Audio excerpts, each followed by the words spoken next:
Hello guys, welcome back to my channel. तो आज हम देखने वाले हैं ट्रांसफार्मर का बेसिक का मतलब क्या है कि ट्रांसफार्मर होता क्या है, ठीक है, उसमें कौन से पार्ट्स होते हैं, ये सारी चीज़ें हम आज देखने वाले हैं। तो सबसे पहले ट्रांसफार्मर क्या होता है, ठीक है। ट्रांसफार्मर एक ऐसा डिवाइस होता है जो एनर्जी को ट्रांसफ़र करता है, ठीक है, जो एनर्जी को ट्रांसफ़र करता है from one circuit to another circuit, ठीक है। एनर्जी को ट्रांसफ़र करता है एक सर्किट से दूसरे सर्किट में, पर जो सर्किट होता है वो हम एसी सर्किट यूज़ करेंगे, ठीक है। एसी सर्किट यूज़ करेंगे क्योंकि डीसी सर्किट में आपका ट्रांसफार्मर वर्क नहीं करता है। आपको ये चीज़ बहुत अच्छे से ध्यान में रखनी है। दूसरी चीज़ ये है कि जब आप ये एनर्जी ट्रांसफ़र करेंगे from one circuit to another circuit, उस टाइम आपकी जो फ्रीक्वेंसी है, ठीक है ना, आपके डिवाइस की जो फ्रीक्वेंसी है वो रहनी चाहिए कांस्टेंट, ठीक है। और उसी समय आपका जो पावर है, ठीक है, पावर है वो भी आपका कांस्टेंट रहना चाहिए। कांस्टेंट माने चेंज नहीं होना चाहिए, ठीक है। जैसे यहाँ पर दो साइड होती है ट्रांसफार्मर में, एक प्राइमरी साइड और secondary side, right. So primary side जो है आपके ट्रांसफार्मर की, उसकी अगर आपने फ्रीक्वेंसी 50 हर्ट्ज़ रखी है और जहाँ पर हमने लोड लिखा है, तो वहाँ पर आउटपुट में भी जो सप्लाई की फ्रीक्वेंसी रहेगी वो रहेगी आपकी 50 हर्ट्ज़, ठीक है। आउटपुट में जो आपको फ्रीक्वेंसी मिलेगी वो भी रहनी चाहिए 50 हर्ट्ज़।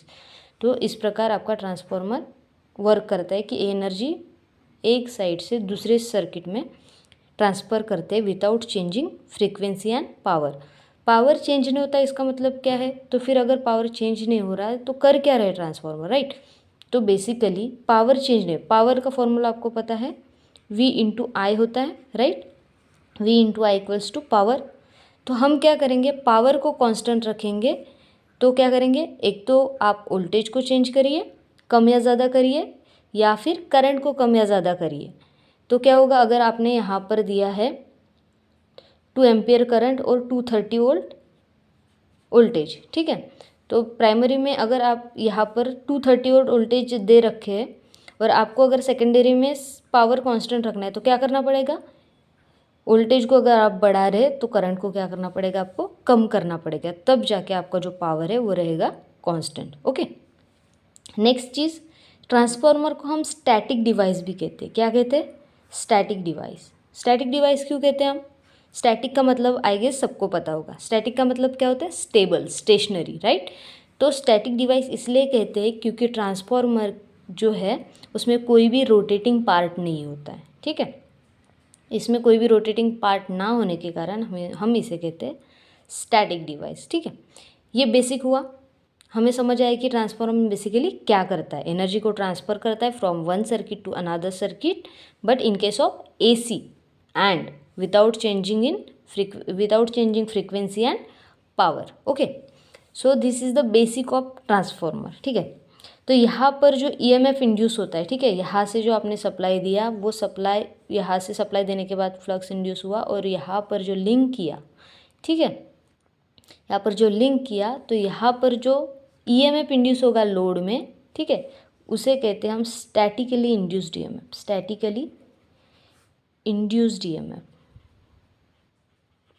स्टैटिकली इंड्यूस्ड ईएमएफ का मतलब क्या हुआ, स्टैटिकली इंड्यूस्ड ईएमएफ का मतलब ये होता है वो ईएमएफ जहाँ पर आपका जो कंडक्टर है, ठीक है ना, आपका जो कंडक्टर है वो रोटेटिंग ना हो और आपका सप्लाई जो है वो वेरिएबल हो, ठीक है ना, जो सप्लाई चेंज होता हो और आपके जो कंडक्टर है वो स्टेशनरी हो, उस टाइम पर जो ईएमएफ इंड्यूस होता है उसे कहा जाता है स्टैटिकली इंड्यूस्ड ईएमएफ। और आपके सिंक्रोनस मशीन में क्या होता है, डायनेमिकली इंड्यूस्ड ईएमएफ। क्यों, क्योंकि उसका जो कंडक्टर है वो रहता है रोटेटिंग, ठीक है, वो हुआ डायनेमिकली इंड्यूस्ड ईएमएफ। और यहाँ पर ट्रांसफार्मर में होता है स्टैटिकली इंड्यूस्ड ईएमएफ। ये आपको बहुत अच्छे से ध्यान में रखना है, ठीक है। अगर हम बेसिक कंस्ट्रक्शन की बात करें, अगर डिटेल में ना जाए, बेसिक कंस्ट्रक्शन की बात करें, मेन कंपोनेंट्स की अगर बात करें, तो वहाँ पर होते हैं प्राइमरी वाइंडिंग, सेकेंडरी वाइंडिंग, और होता है आपका एक कोर, ठीक है। और इस साइड में सप्लाई है और इस साइड में लोड है। तो हम प्राइमरी वाइंडिंग को और सेकेंडरी वाइंडिंग को डिफाइन कैसे करेंगे, प्राइमरी वाइंडिंग वो वाइंडिंग होती है जहाँ पर हम सप्लाई कनेक्ट करते हैं, ठीक है। और सेकेंडरी वाइंडिंग वो वाइंडिंग होती है जहाँ पर आप लोड कनेक्ट करते हैं। तो हम क्या इसे इंटरचेंज कर सकते हैं? बिल्कुल। हम अगर ये एसी सप्लाई निकाल कर लोड साइड में लगा दे और लोड को निकाल कर इस साइड लगा दे, इस साइड, ठीक है ना, जहाँ पर सप्लाई लगा हुआ है, तो हम क्या करेंगे? फिर क्या होगा? जहाँ पर सप्लाई, इस साइड अगर सप्लाई आ गया तो वो हो जाएगी प्राइमरी वाइंडिंग, और इस साइड जहाँ पर आपने लोड लगाया वो हो जाएगी आपकी सेकेंडरी वाइंडिंग। मतलब हम चेंज कर सकते हैं, ठीक है। फिर आता है आपका मैग्नेटिक कोर। मैग्नेटिक कोर क्या होता है? वो लो रिलक्टेंस पाथ प्रोवाइड करता है फ्लक्स को, ठीक है। जो मैग्नेटिक कोर क्या होता है? लो रिलक्टेंस पाथ प्रोवाइड करता है आपके फ्लक्स को। यहाँ पर जैसे आप एसी सप्लाई देंगे, यहाँ पर फ्लक्स प्रोड्यूस होगा, ठीक है, यहाँ पर फ्लक्स प्रोड्यूस होगा। इस फ्लक्स को ईजिली ये फ्लक्स प्राइमरी में से निकल कर सेकेंडरी में लिंक होना चाहिए, राइट। तो उसके लिए क्या होगा? उसको मिनिमम अपोजिशन प्रोवाइड होना चाहिए। तो मिनिमम अपोजिशन प्रोवाइड होने के लिए हम क्या करते हैं? मैग्नेटिक कोर यूज़ करते हैं, ठीक है। और मैग्नेटिक कोर ऐसे मटेरियल यूज़ करेंगे जो लो रिलक्टेंस पाथ प्रोवाइड करे, जो कि बना हुआ रहता है थीन सिलिकॉन स्टील लैमिनेशन से, ठीक है। और जैसे आपका फ्लक्स प्रोड्यूस हुआ, यहाँ पर फ्लक्स जाएगा प्राइमरी से प्रोड्यूस होके, फिर लिंक करेगा सेकेंडरी में, और यहाँ पर ईएमएफ इंड्यूस होगा और वो देंगे हम लोड को, ठीक है। इस प्रकार आपका ट्रांसफार्मर वर्क करता है।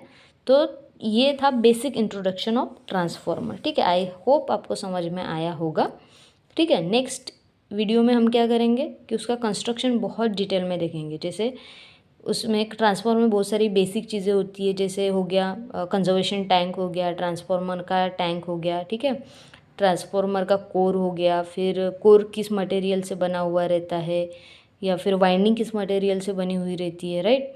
टैंक का क्या पर्पज़ है, ट्रांसफार्मर के रिले जो होता है बकॉज रिले, उसका क्या पर्पज़ है, वो सारी चीज़ें हम देखेंगे in next video. Thank you for watching.